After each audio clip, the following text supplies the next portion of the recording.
Saying, yes, he just went to the restroom. We're gonna wait just.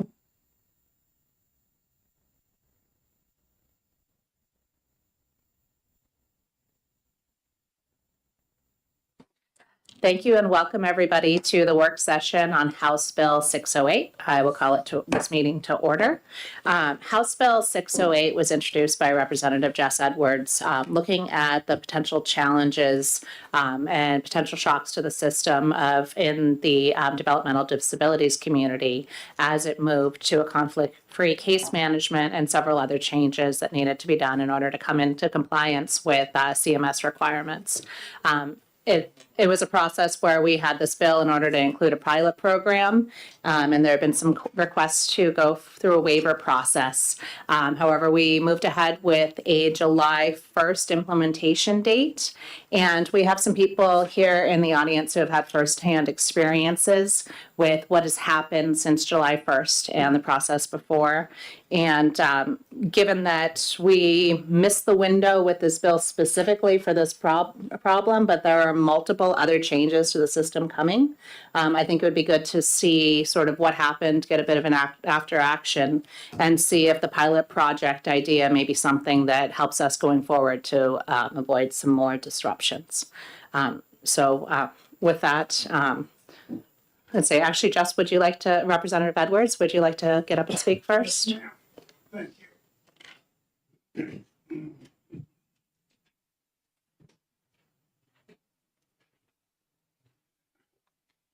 I don't know that we're all that formed, but I'm Representative Jess Edwards. I think I know you all.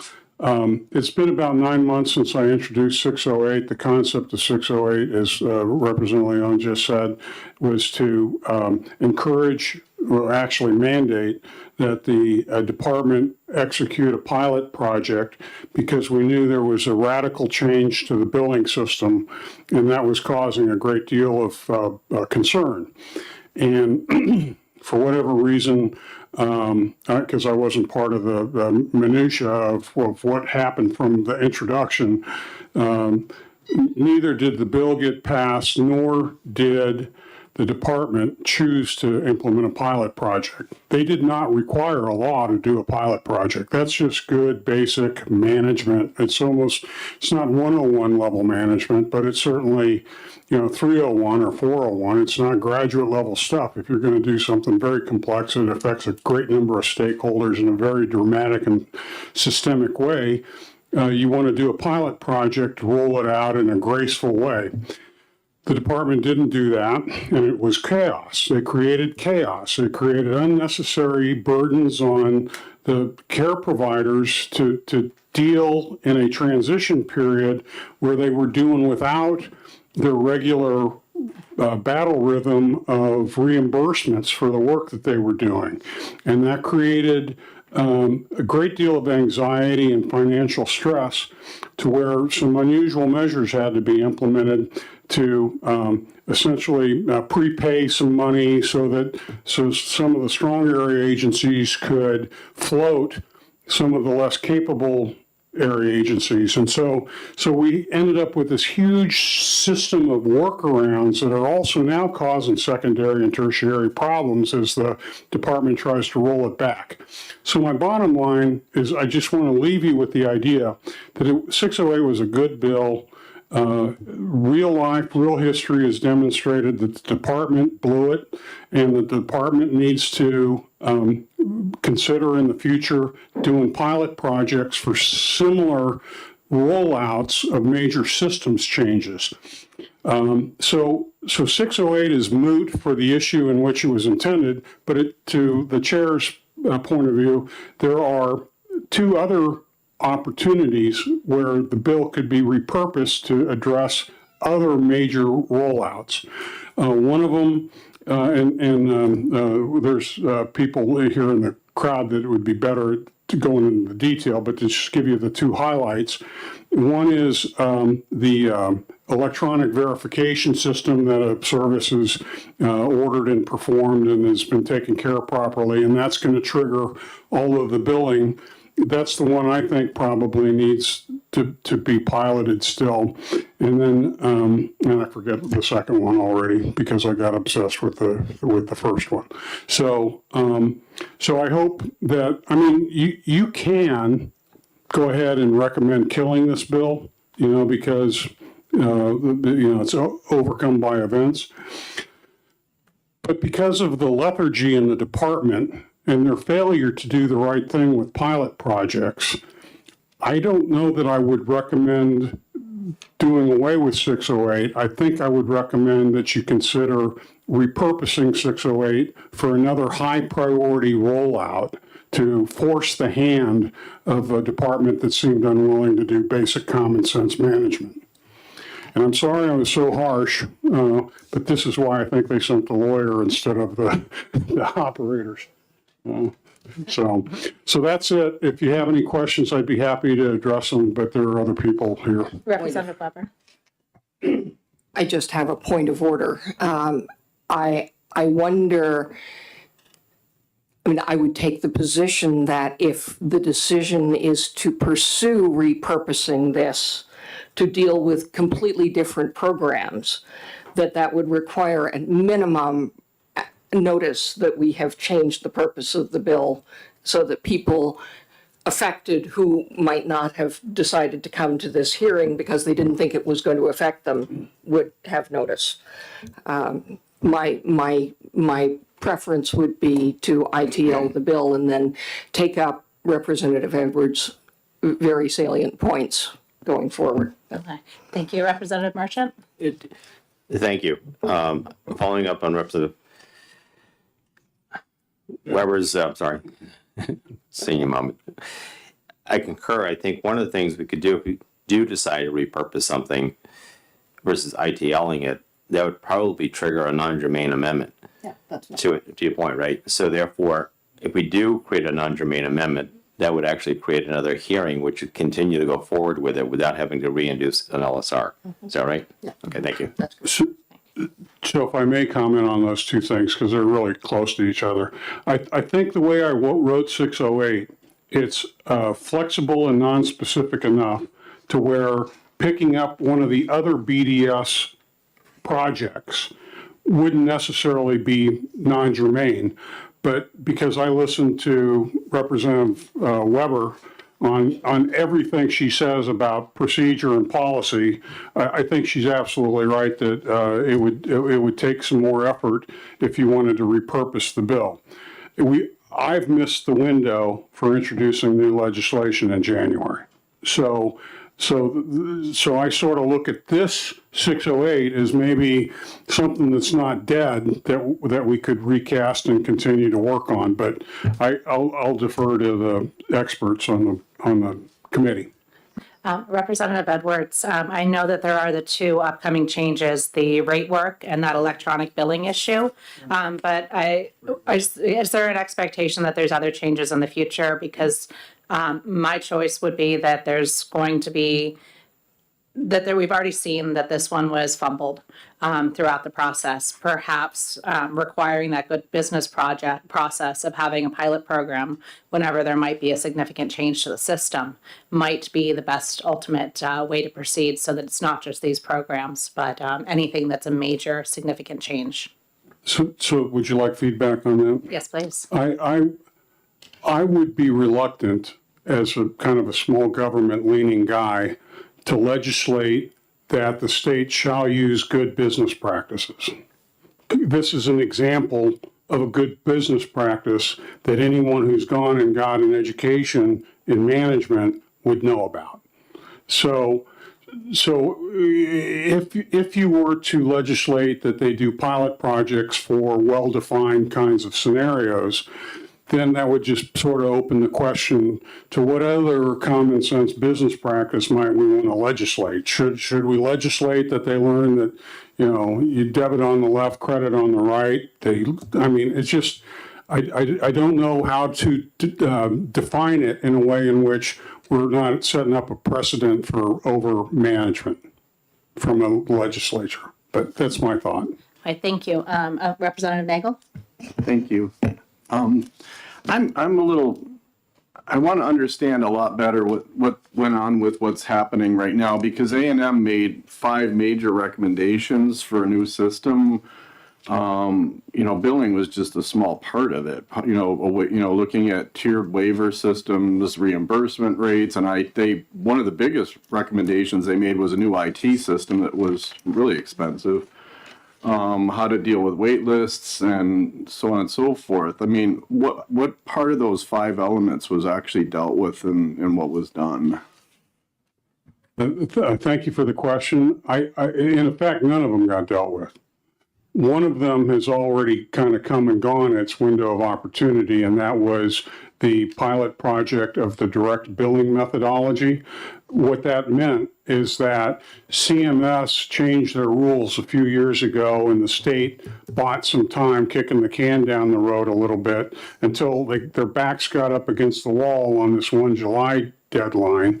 And what needed to happen was, instead of having the department reimbursing the area agencies and the area agencies taking care of the payments to the service providers, they were trying to get the middlemen out. CMS was trying to get the middlemen out and creating service providers doing direct billing.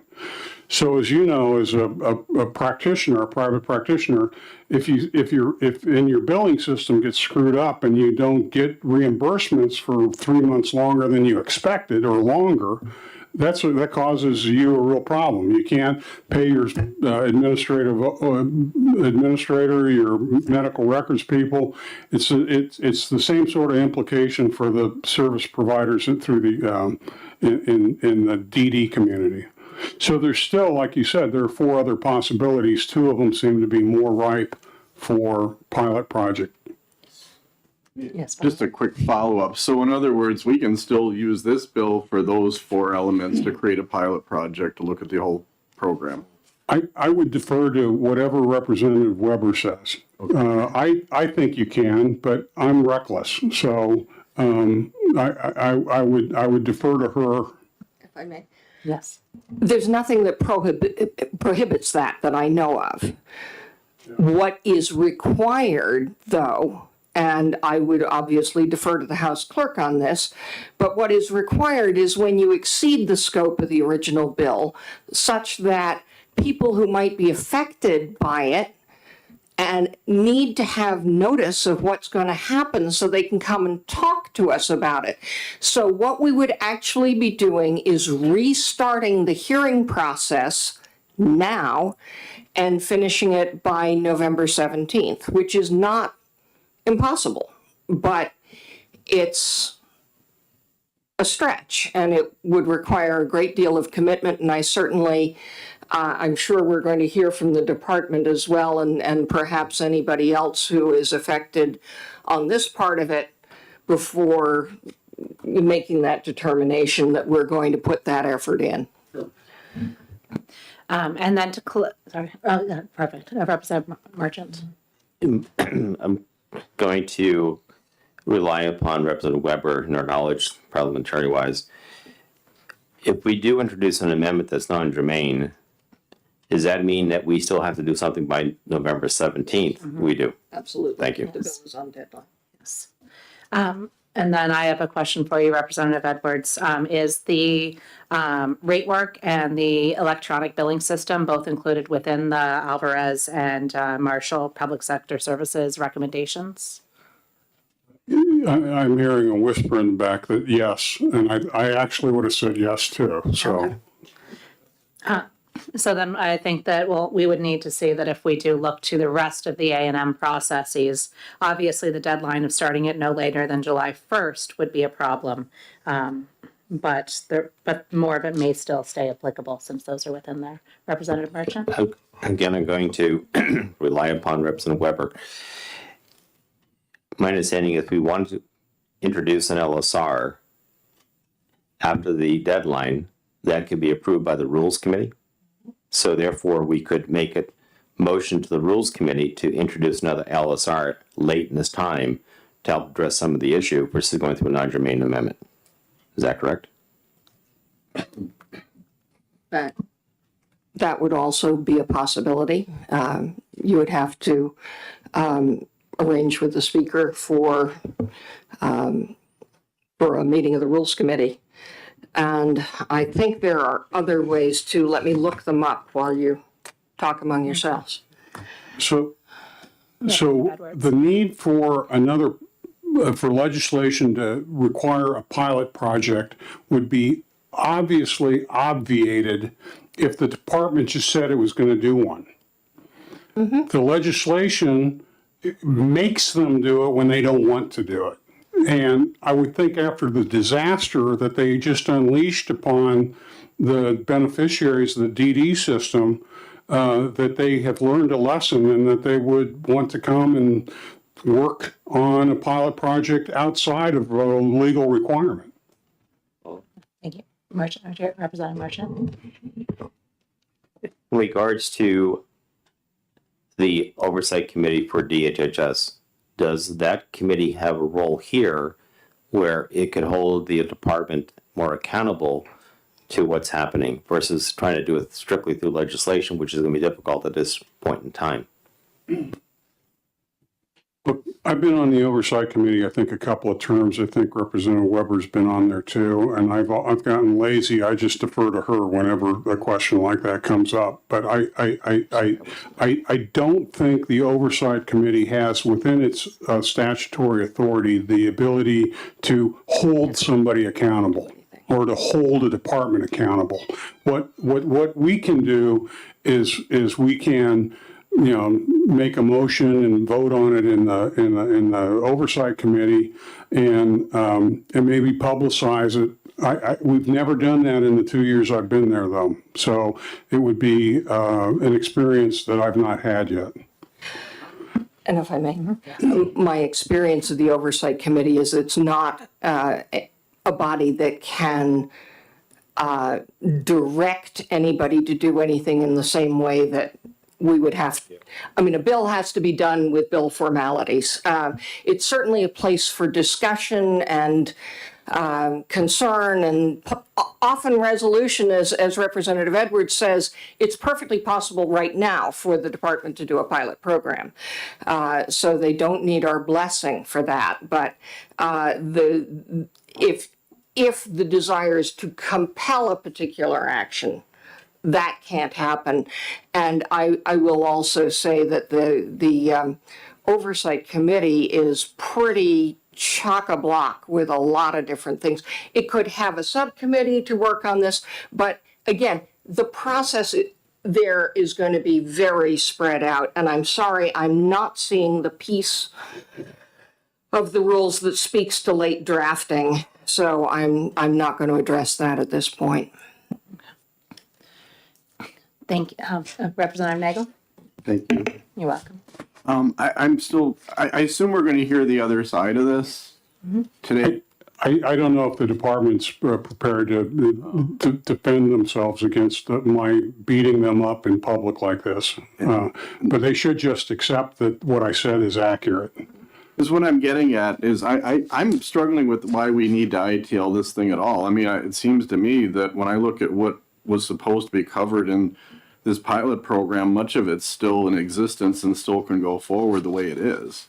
There's only one thing here that it seems that has been addressed, that's the billing. There's 4 other things here that haven't been addressed. That's why I didn't like the word non-germane. Because Yeah, I just think don't, sorry.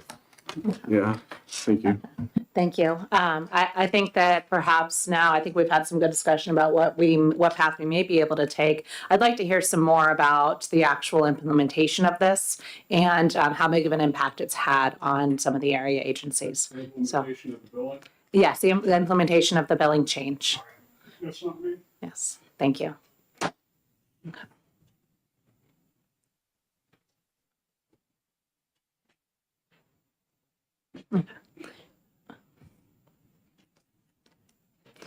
And after you come up, if I could have you introduce yourselves, that'd be wonderful.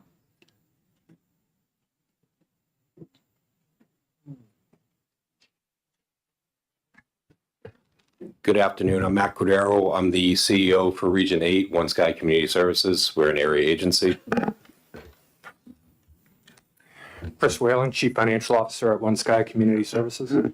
And Brian Guptill, Controller for One Sky Community Services.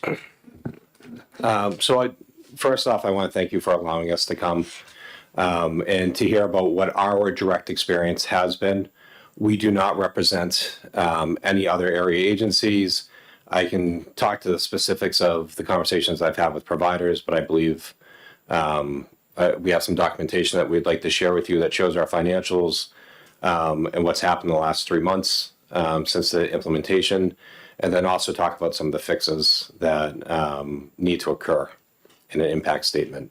We're going to try to keep it very brief and very high level, but if you have questions, feel free to chime in with us. So, sure.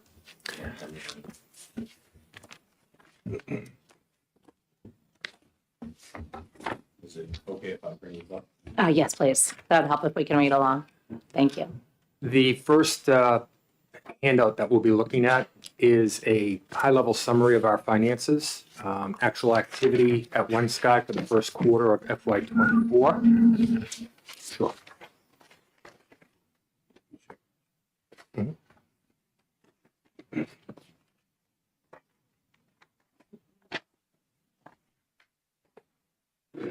So this will be the first one that we look at.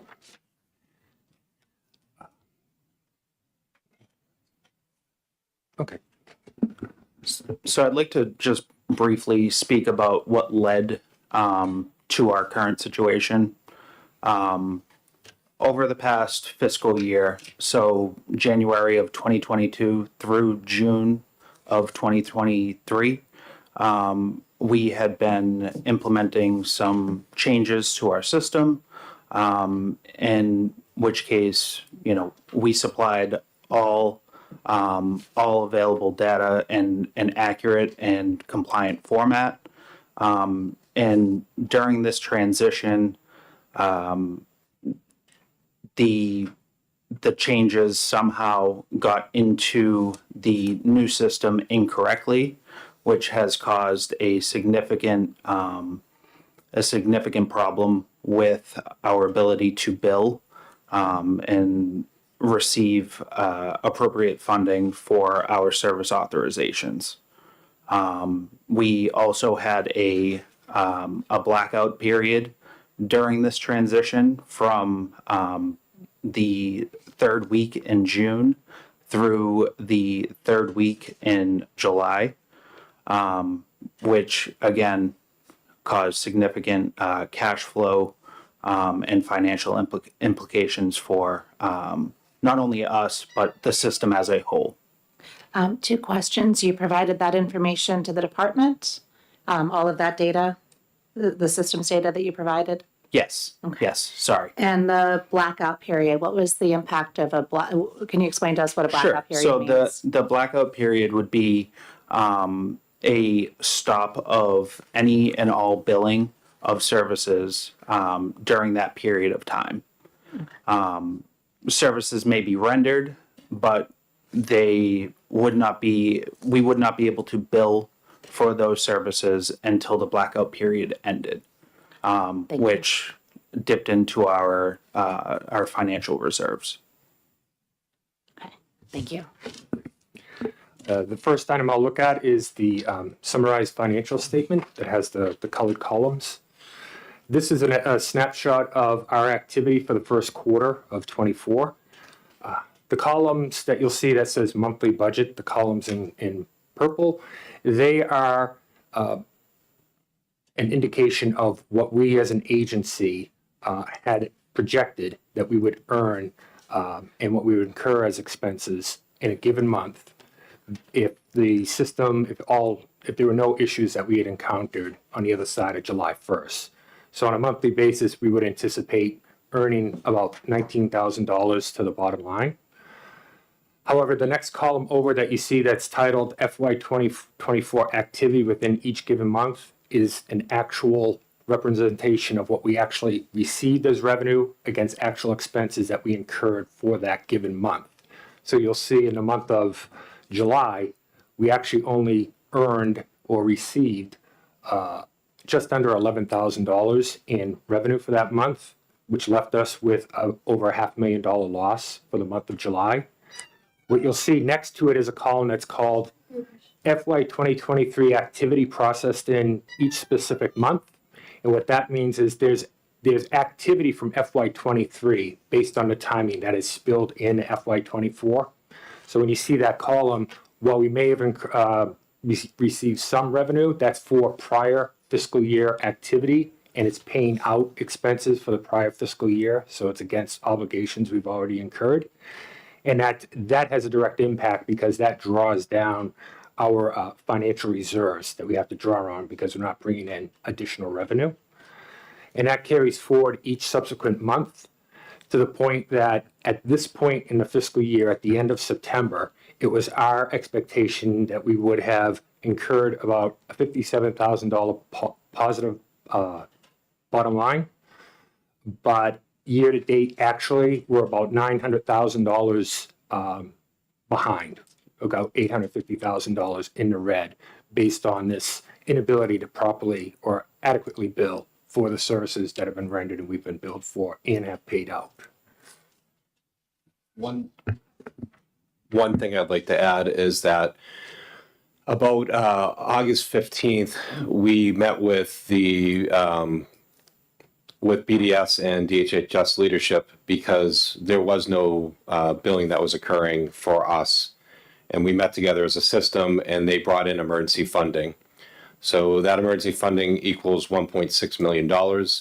And that I would refer to as a bridge loan, getting us to the place to where we're able to continue to bill. The way BDS and DHS looks at that is that those funds are actually prepayments. And even though we're not providing them with the detail, that 1.6 million is money that they're paying us for services rendered, which again means that we're still short $900,000 to the state.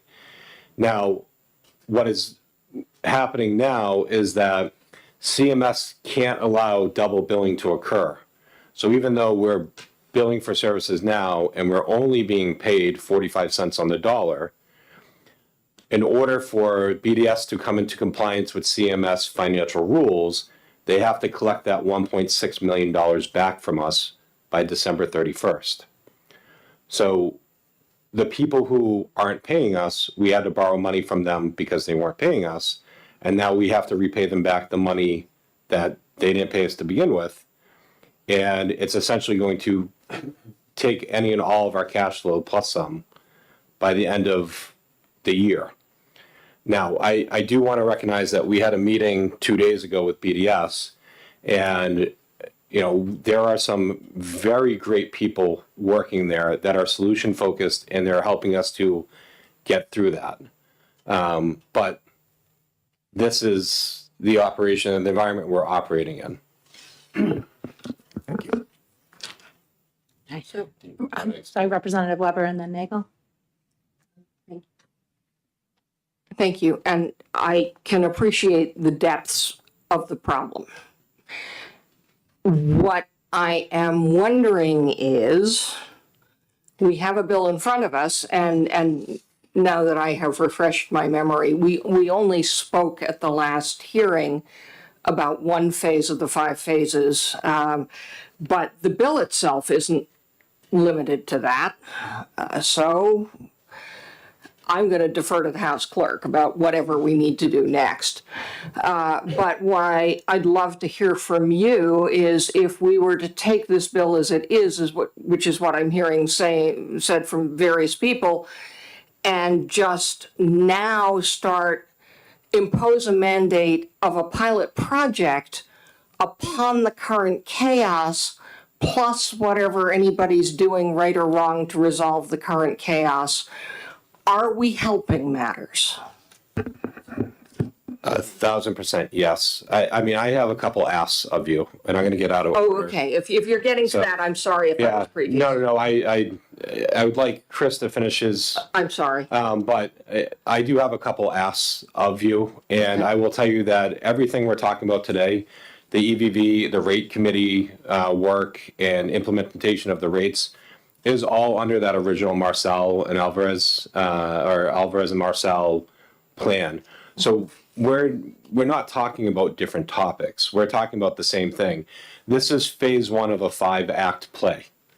And we have had control as an area agency system. And again, I'm only speaking for One Sky. But in general, we've had control of the area agency system for 40 years. And for 40 years, this has worked, and it's worked well. BDS has had control of it for 90 some odd days. And some of the impact statements that I've gotten from providers are significant. And I know some of them had sent them in, so I won't read them off. But the system, in my humble opinion, can't take much more. And we have vendors that are into their line of credit. They are only getting paid, like we are, pennies on the dollar. And I will say, to BDS's credit, they are cash infusing, but we're still $900,000 short, and they want their money back, and we're only getting 45 cents on the dollar. So it doesn't make a lot of sense. And again, there are actual people at BDS that have common sense and they make sense, but I don't think they're in charge. And I'm not going to mention names, even though I really want to, because I really like them a lot. And I think they're smart, and I actually think they're solution focused and minded. And I'd love to mention their names, but I won't, because I don't want to point anyone out for good or bad. I don't want to find fault in any one person. I don't want to pin this on anyone. What I'm asking, and I think through Jess's, Representative Edwards' bill, is we need to stop. We need to fix what we've done at this point and stop everything else. It's a reasonable request. That doesn't mean that we stop it indefinitely by any stretch of the imagination. Some of this stuff is actually good ideas. But we need to stop. We need to fix the financial situation of the system as a whole. Because I have providers that are on their line of credit right now for $750,000, $500,000, $250,000. That's just three companies off the top of my head. Get them right-sized, get their budgets fixed. BDS has cut room and board budgets, and just so you understand, that's based on actual cost of living. So the state is required to provide support, and that support is housing, food, electricity, heat. These are essential functions. This is what the state needs to pay for, aside from services to keep people safe in the community. And they've cut people's room and board budgets, their companies, by $130,000 in one case, $140,000-ish. So that means that provider has to absorb that cost and to continue providing the services. Now, in talking to BDS, they've said that they just don't have money in that line item. So my thought process would be continue to overspend the line item and come to the legislature and say, hey, we haven't touched this line item in 12 years. We are now at 4 million, 3 million, 3.5 million, 4.5 million, whatever they're at. This is what we need to adequately support people versus causing additional cash flow issues for people who aren't even getting paid for the services they're providing. And the state has a contractual obligation to pay everyone, and they're out of contract. And that's a specific performance issue from a legal side. And I think because we are all on the human services side, we're not the kind of people that are going to twist arms and break them to get our money. Because realistically, the money that we get, like if you look at our whopping profit of $50,000 for 3 months' work, I mean, that's just enough to be able to keep our line of credit, because you have to have debt income ratios. I mean, just because we're a nonprofit doesn't mean that we're, outside of the realm of what is required to be financially stable. So, and just so you're all aware, we had an individual that was in the hospital for 2 years that last year we made a conscious decision to buy a house to take that individual out of the hospital. And then we retrofitted that house. The cost of the home was $530,000. We then had to put $600,000 into it. And that is our money. That's not the state's money. We didn't get any kind of anything for that. We did that because it was the right thing to do, because that individual was so medically needy that even nursing homes wouldn't take the person because they recognized them as palliative care. But rather than keeping them sequestered in a hospital where they're taking up 3 tertiary care beds for their care, we decided to make that investment. And I am very lucky that I have a board that listens to my crazy ideas to do the right thing. And so had I known what we were going to be going through this year, I would not have bought that house. And no matter how much I wanted to, I wouldn't have done it, because I'm looking at tying off a tourniquet plan to our business. And I've been told we're going to get the money no matter what. And that's great. But if you're asking me to repay a loan of $1.6 million so that you can look good for CMS, but it's going to crush my company. And we sat down last week and we figured out how many people we have to lay off. We figured out what business lines that cost us money that we don't get money on because we're a nonprofit that we have to cut, and services that we have to dial back on. And again, we're being told we're going to get the money. And by the people who are telling me that, I believe them. But when we get it, it's going to make all the difference in the world. And if we're being forced to repay $1.6 million and we're only getting 45 cents on the dollar and we only have a profit margin of 1.25%? Yes. Okay. 1.25%. How do we do that? It's the math doesn't make sense. So, so my follow-up is that still hasn't answered my question, because I see the gravity and enormity of the problem. And it's a morass. What I don't see is how, if we simply do something like update what we have in front of us with new start dates, new end dates, and say, department, you can't do anything, because I think it says that in here somewhere, and I will say I have to read it over again a little more carefully, because I was remembering it as being smaller than what the language is. If we say, department, you can't do anything until after you've done these pilot projects, I'm concerned that that language may actually get in the way of some of the workarounds for payment. I don't know. And I also don't see how it helps you in your current morass. I think it might help with further implementations, but I don't see how it addresses what you're describing as a problem.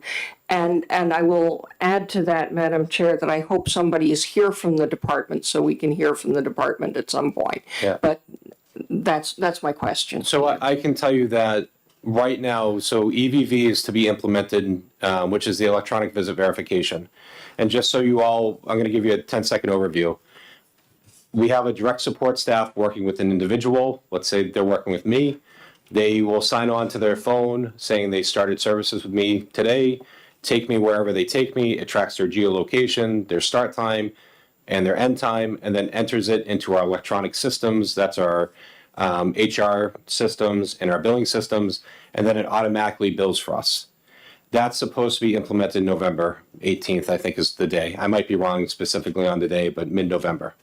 Because of everything, the Bureau has now pushed that to March. Now, we're still not getting paid. If this goes into March, will it be kicked down the road again? I don't know. In the meantime as well, we're starting new rate work. And I sit on the rate work committee. So that's figuring out how much we're going to pay for people like Matt. So if I'm like physically aggressive, I might be tier whatever, and the rate goes off to that.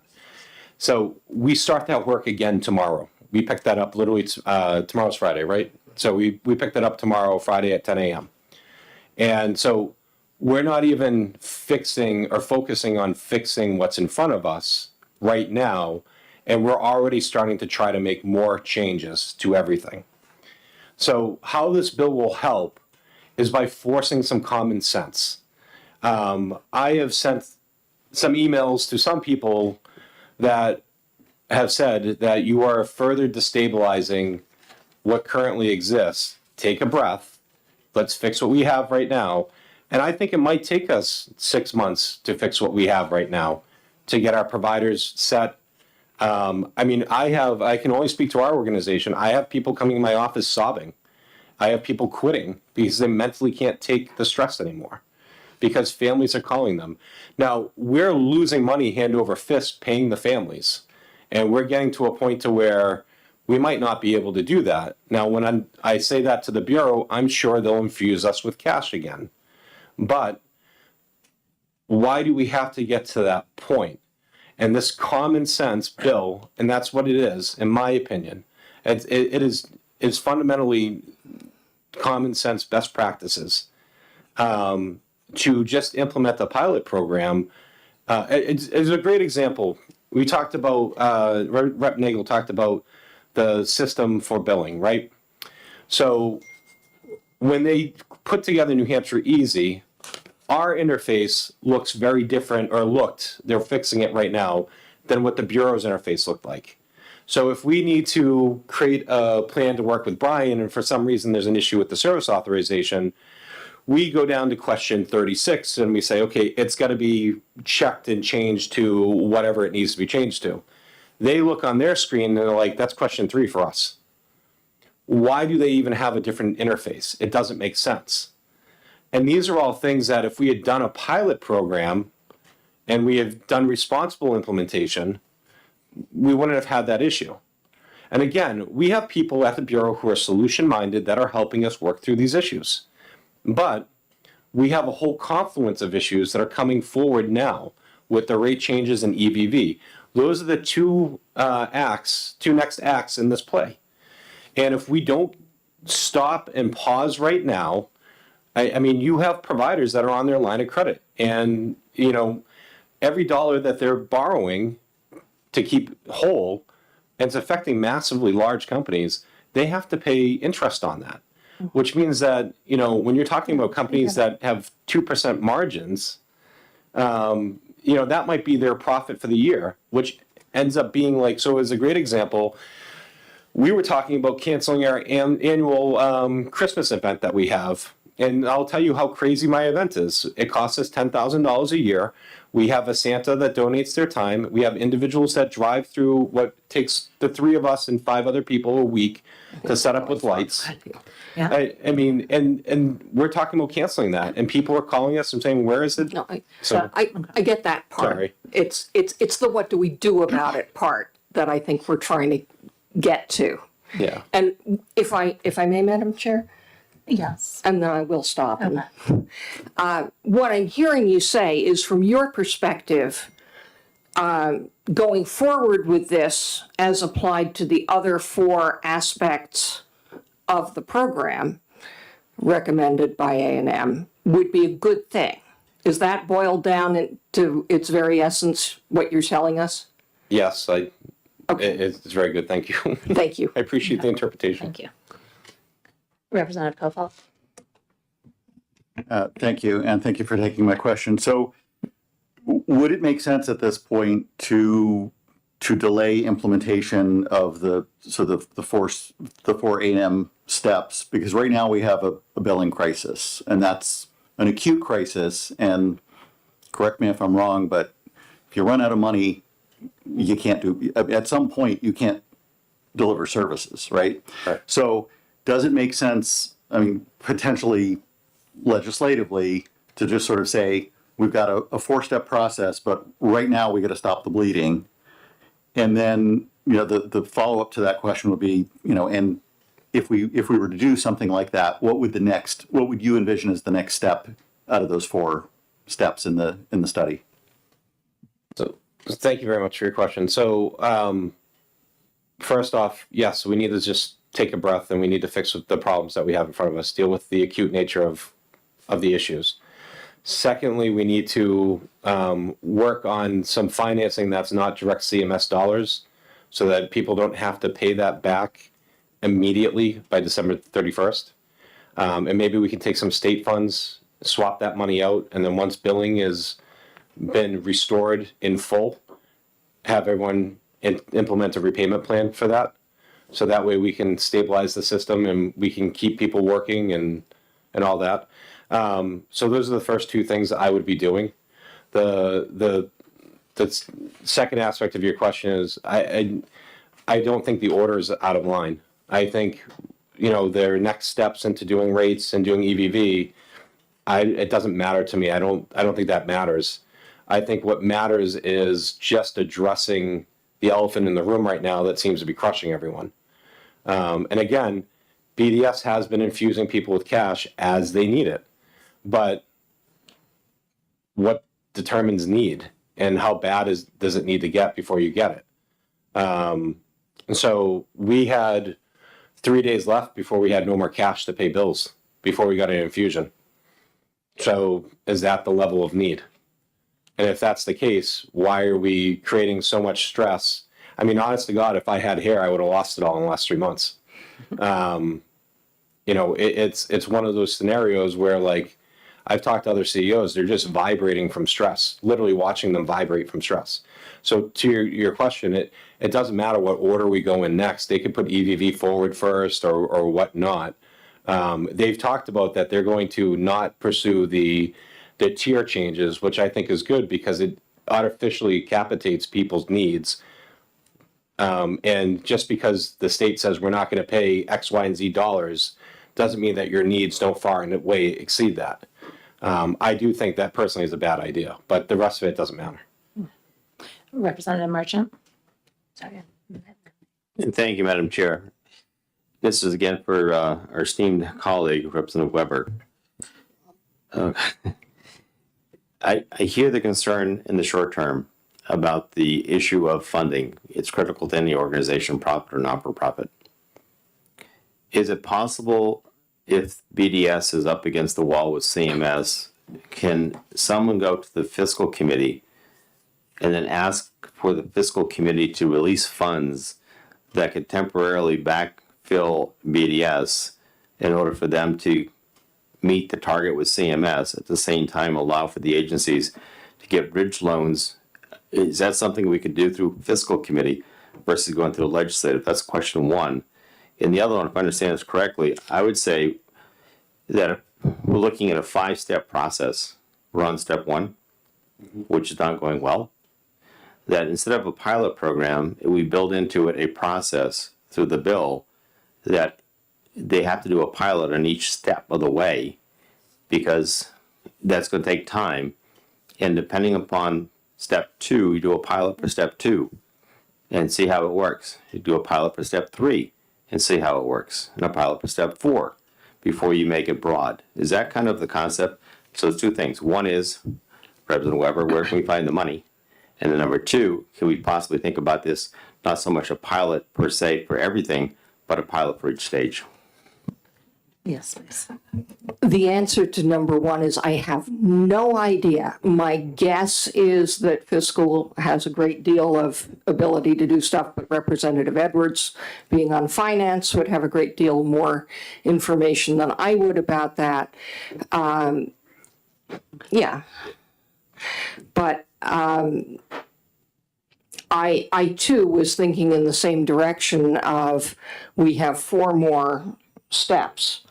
And if we are going to do something with the bill, it would make sense to require a pilot on each of the 4 steps. Representative Edwards. So just to speak to the first question about the authority of the fiscal committee, as I understand the authority of the fiscal committee, we do 2 things. We approve the acceptance of federal money that's coming to us.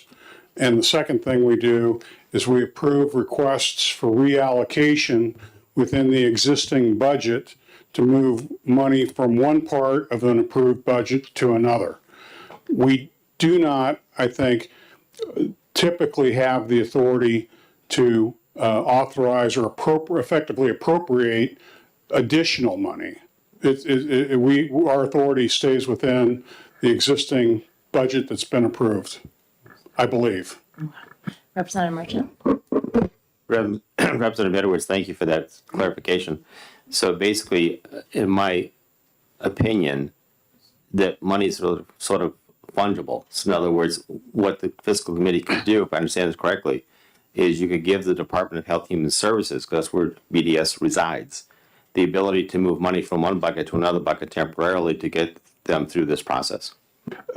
Yes, I would just reorder the steps. The fiscal request has to originate with the executive branch, and then it comes to the fiscal committee as a request. And so then we review and potentially approve the request, but if the department doesn't ask it, we don't make them move money. Sorry, and clarifying that by it coming from the executive branch, that's coming from the department specifically. The department is a part of the executive branch. Perfect, thank you. Yeah, so Nathan White is their CFO. He would have to basically at some point have his hands on it. Thank you. And then Representative Marchant, to follow up on your question, doing it step by step makes the most amount of sense. I think a pilot project for each part and implementation. Would it slow down the process dramatically? I'm sure it would, but at the end of the day, we're talking about people's lifetimes. You know, a couple of years to get to where they want to go with this, I don't think is an unreasonable ask. Representative Nagel? Thank you for, Madam Chairman. Thanks for taking my question. I'm getting better at doing this. It's been 6 months. As Representative Edwards said, I'm in private medical practice. My world I know is very different than yours. The reason why my practice is so successful is because they don't let me near the billing. With that said, I do see the financials every month, and I do know that whenever we change the way we collect money, that there's always a burp, and that our collection rate time changes and we freak out for a couple months, and then all of a sudden we just get a huge infusion of cash when we catch up. Is there any possibility that that's going to happen here? Yeah, that's exactly what we're being told is going to happen. But the problem is, as we get through one problem, we get to the next. And as we get to the next problem, we get to the next.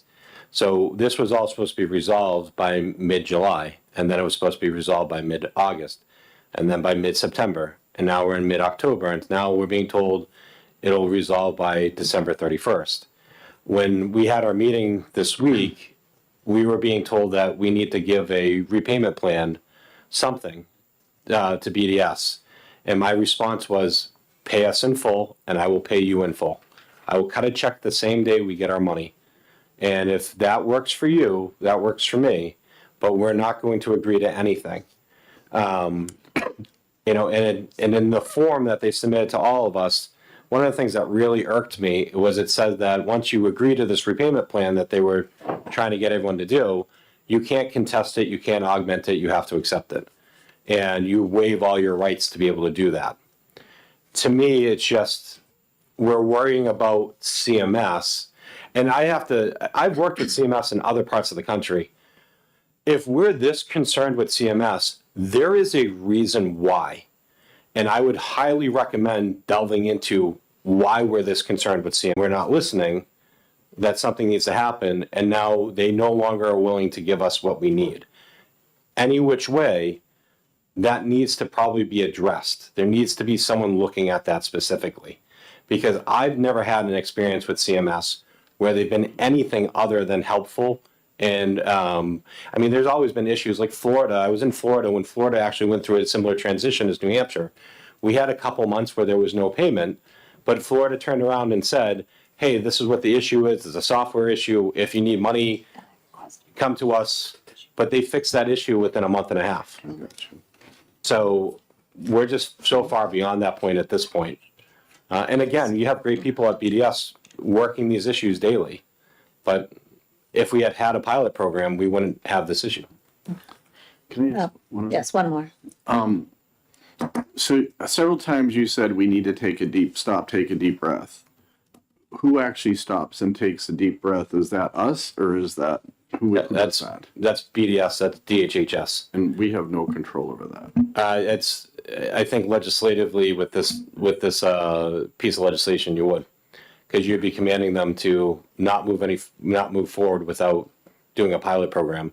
And I just know with everything going on, and you have to understand that people at BDS are just as stressed as we are, because they're trying to fix this whole monster of a mess. And yet now either someone's directing them to, or they're taking it upon themselves to start implementing the next steps when we have this quagmire of an issue that's dragging everyone down. Representative Merchant? Thank you, Madam Chair, but that is my concern right now. Even though we may talk about doing each phase as a pilot, there's nothing at this point in time, because in order for this to become effective, it won't happen until next summer. So is the department on a timeline to implement all 5 stages before next summer? Because if it is, this becomes relevant. I don't know if they're on a timeline. The things that were of concern that there was a CMS timeline for were the things that needed to be implemented on July 1st of this year. And that was the direct bill and conflict-free case management. So those 2 things were implemented on July 1st. So that's the first act of this play that we're in the middle of. The rate changes are not required by CMS. I know that. So there's no reason that that can't be stopped and halted. EVV is a system requirement from CMS, the electronic visit verification. But I don't understand why we can't ask for a waiver on that. Because that is not a item that's been out there for a decade plus like the other one. Thank you. I think we've had a lot of good information here. I think that we need to figure out from the department what insight there is. And speaking to people around the country, it seems that other states have been able to have a firmer relationship with CMS. And I think our role as legislators in requiring them to take this process. Yes, they can take a considered process, but if the legislature requires it, it gives them a little bit more backing as they're working with CMS. So I want to thank you, gentlemen, for being here and offering this insight. And I was wondering if you would like to speak for the department. Yes. I should have issued an ethics disclosure at the beginning of it properly. Can I just say it now? Yes, you may. Okay, so everything I've said today is in my role as a state rep. I also happen to sit on the board of One Sky. I was not speaking on behalf of One Sky at any point. I was speaking on behalf of what I think is taking place system-wide. And I happen to have knowledge of One Sky, to which I'm extrapolating the impact across the entire system. So, Okay. So in case anyone's worried that I was testifying as a One Sky board member, I was representing my role in the legislature. Okay, thank you, Representative Edwards. Since you weren't at the microphone, in case there is anybody listening, Representative Edwards was speaking in his role as a legislator, not as board or anything else, even though he's a board member of One Sky. Thank you. Thank you.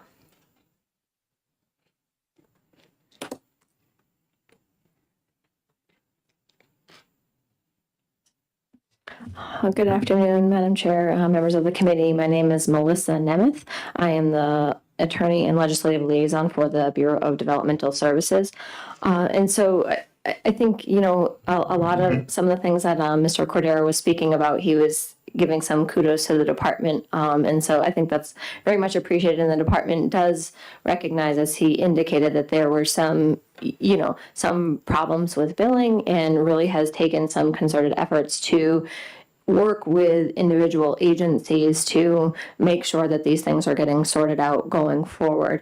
And so what I'm told is that there are staff at the Bureau that are working directly with One Sky to try to help and deal with any issues. There were, as this was rolling out, there were issues on the department side, there were issues on the area agency side, and I think the department's trying to work to make sure it's clarified its own issues and working with the region to help assist with any issues they may still have.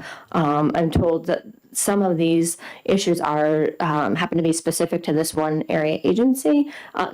Not to say that that's a good or bad thing, but just to say there are specific, and so the department is vested in working with them through whatever issues those might be to ensure these things are going to happen going forward. As far as the rest of the system is concerned, with the direct billing, as of, gotta get my notes here, I'm sorry. As of the end of September, 88% of the providers that had active service authorizations with the department have billed on those authorizations. So that's encouraging to see that any issues that were there are, it's not to say they're perfect, but they're being worked on. And the fact that 88% of providers that had these service authorizations have billed on those only about 3 months into this system, I think is really encouraging. So with that, I'd be happy to take, if there are any specific questions, I will do my best to answer them. And maybe that I don't have that information today, and we may need to take that back, but I'll do my best. Thank you. Before I recognize Representative Weber, I had one question from your statement. You said that 88% of providers with authorizations have billed. How many are waiting on authorizations? That I don't know. I would have to ask. I'm sorry. I don't have that information today. Thank you. Representative Weber? So I'm just trying to get at the end question. If we were to pass what is the department's position on the passage of what is basically this bill only applied to the 4 remaining stages of the implementation? So the department doesn't feel that there needs to be, that these need to be stopped. And although there are kind of 4, I would call them elements that are going to be implemented rather than stages, because a lot of things are happening simultaneously. So the department's plan, to give you an overview for the rest of this year, is to continue to work specifically with all stakeholders, but most importantly with individuals and families, before, learning all the information they can, and this has been going on, this is not new.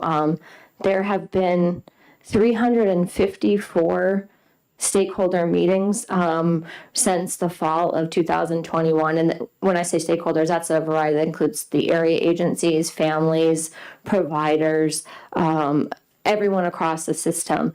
So those efforts are going to continue. And one of the next steps is to make some changes to the waiver services. And the department is continuing to, before going forward with that, is making every effort to ensure they've heard from families to make sure that before these things roll out and services get changed, that they are being included.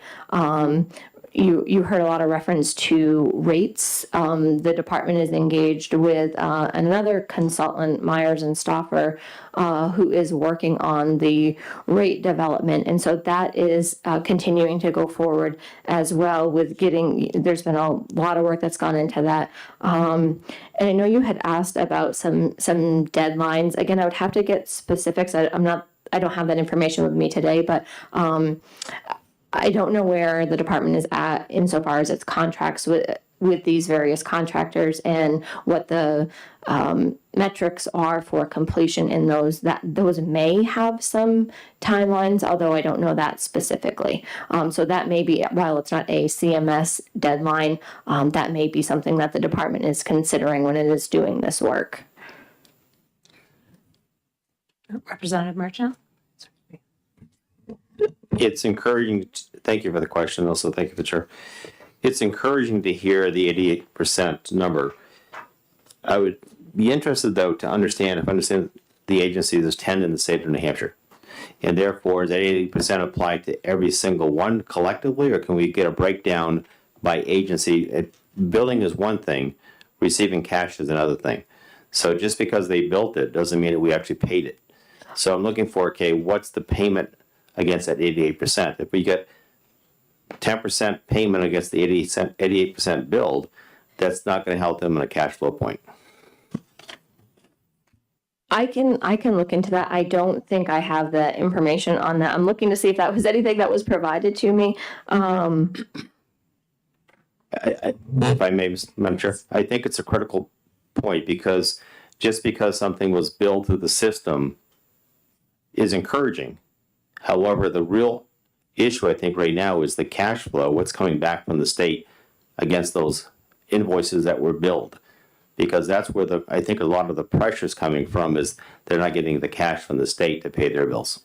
And I don't know the specific percentage of that, but there were There is an electronic billing system, and there were some difficulties with that. And so the department, as a way to help, actually did some manual billing and invoicing. And so at this point, and again, this was through the end of September, and I don't know the total amount that was billed, so I know it doesn't get specifically to your question, but to give you an idea of the amount of money that's been paid out, the electronic system processed $43 million, and manually $44 million were processed. So $87 million did go out in payments. But again, I don't know specifically how much was billed, so I would have to look into that. Thank you. And before, I would really appreciate getting the information on the number that are still waiting for prior authorizations, the number of providers who are billing, the impact on the area agencies, and their ability to operate and continue to provide their vital service, and also seeing where the manual billing versus the electronic billing is, because the fact that 3 months in, over half of it is being done through manual billing. Thank you for getting people paid, but that's not showing that the electronic system is yet as robust as it needs to be. My understanding is there's a plan that Deloitte, here we go with another consultant that the department is working with, is planning to have that fixed. I think I was told by next Friday. And I don't know if that fixes everything, if that fixes part of it, but I know it is in the works to really, there's a big effort to get that all fixed, but I can get more specifics for you. Thank you. Yes, the more specifics, the better. And with my experience in the business world, the more consultants you have operating, the more potential for chaos. Especially when you're taking on multiple projects. Let's see. I think that we absolutely need to have more information on this and determine how big of a problem this is, because it sounds like the department's seeing the successes that have happened, which is good, and I'm glad that there are those successes, but I want to make sure that the actual experience on the ground on these providers is also showing success before you move into more steps and more of these important and challenging changes to the system. Representative Weber? I agree. And so it seems clear to me that we're going to need at least one more meeting. Yes. And time is short, and I am missing Representative McMahon's voice saying, while we're still young. But I'm wondering how to proceed. Could you remind me, because there have been so many different subcommittees, is this one that was noticed in the calendar, or is this one that was given? This was noticed in the Okay. calendar. We have one other outstanding subcommittee on the two-tiered waiver system. Okay. That's largely made up of the same members. So if we meet at the same time, same day for that and this, that would help make us be a little bit more efficient on our timing. So I just feel that this is a big enough issue that calendar notice makes me feel a lot better about what we're doing. And I'm going to retract a lot of what I said earlier, because I thought that there was a restriction in the bill that I can't find, so it's not there. But I do think we need to have at least one more meeting where we have a considerable amount more information. And I think we need to hear from the people who are doing the implementing, because if we don't hear from them that this is, I'm far from convinced that a solution is happening. And so I think it would be very helpful to hear from the people who are doing the implementing about specifically the effects of requiring specifically that each of the other four elements have a pilot program. And I see no reason why the pilot programs could not perhaps proceed. I wouldn't go as far as saying you can't start on the next one before you finish the last one, but because I don't have enough knowledge of the process. But I'd really like some feedback by the people who will have to do the implementation about what the effect of doing that would have on their operations directly. I think that would be very helpful. I know I personally, I had reached out to Associate Commissioner Santinello to see if she was able to make this meeting, and it didn't fit her calendar. I definitely would want to schedule it when she can come here as well, because I think this is a lot of coordination. And we want to make sure that since she is coordinating for the Bureau of Developmental Services, that we make sure that we understand what she's seeing as well, so that we can make sure that we're all moving forward in the most productive way in order to get these services. When is next meeting? We'll need to schedule that. So we will query out to ourselves, we will query out to her as well, so that we can get something noticed. We'll have to notice it by next Wednesday so that we can get it into that following calendar. So we're looking at Halloween week, folks, most likely. Hopefully it won't be as scary as all of the tricks. So you don't want to poll the committee now on their availability? We could do that. What's the other bill that we talked about? They were meeting. We haven't scheduled the other bill, 317 yet. It's largely the same members. The one who's not on this committee is already here today with us, Representative Nutter-Upham. So we could poll on the availability for that week. That might help, and then if we could give the assistant commissioner our availabilities, maybe we can work it Thank you. out.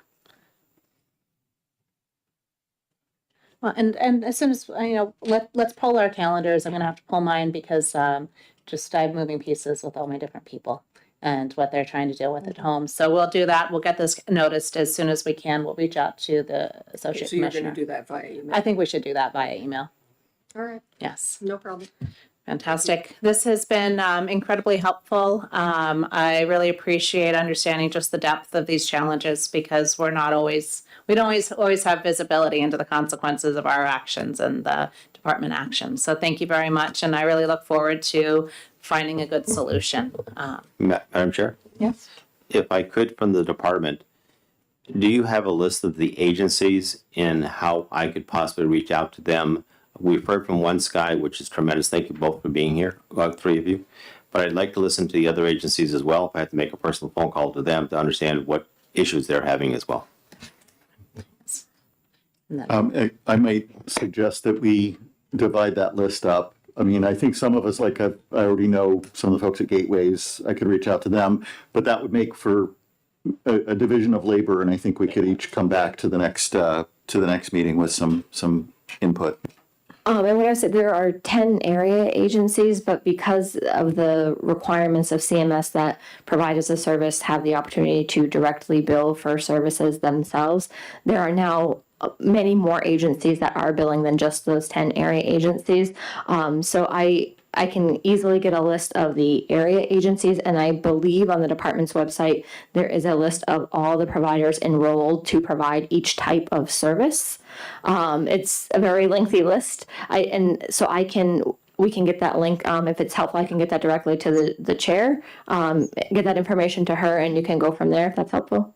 Yeah, if we could get the link, I think Yes, that would be very helpful. The link would be We can pick and wonderful. choose. Sometimes the website's a little harder to access when you aren't involved in designing it. Yes, Representative Martin. You refer to the providers. Let me understand something to help me anyways. One is you have the agency. Is it the way it was before? The agency did the billing on behalf of the providers. Now the providers can bill directly to Medicaid. That's correct. Yes, that's part of the corrective action plan that the state was under, was that because we did not previously allow that. So is the goal here ultimately is for the providers to bill directly to Medicaid? Yes.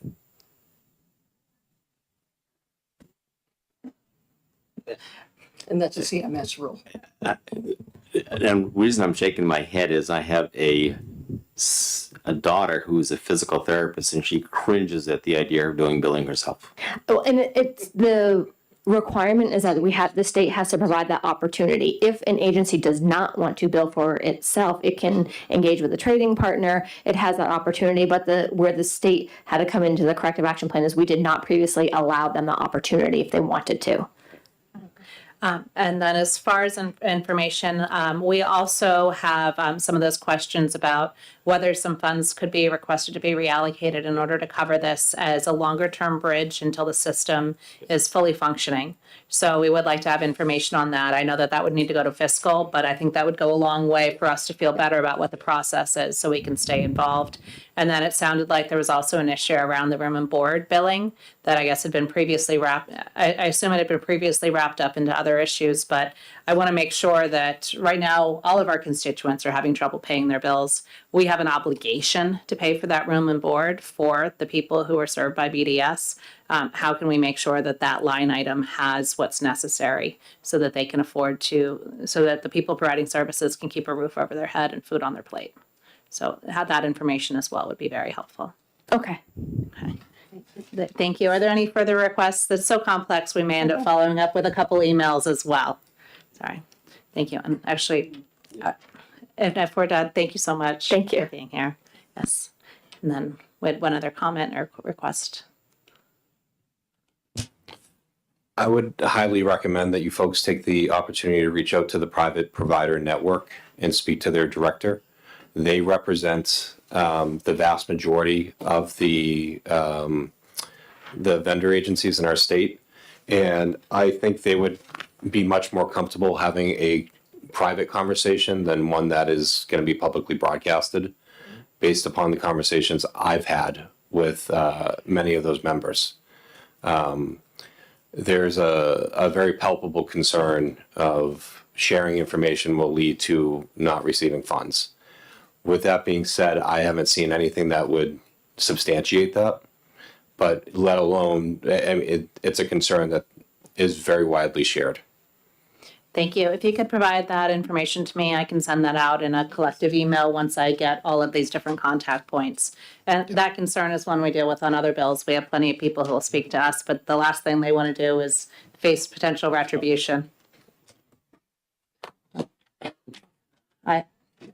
Unless anybody else has anything else to say, I believe that we will poll the members for our availability, speak with the associate commissioner, and then see when we'll be meeting again. So thank you very much. This is adjourned.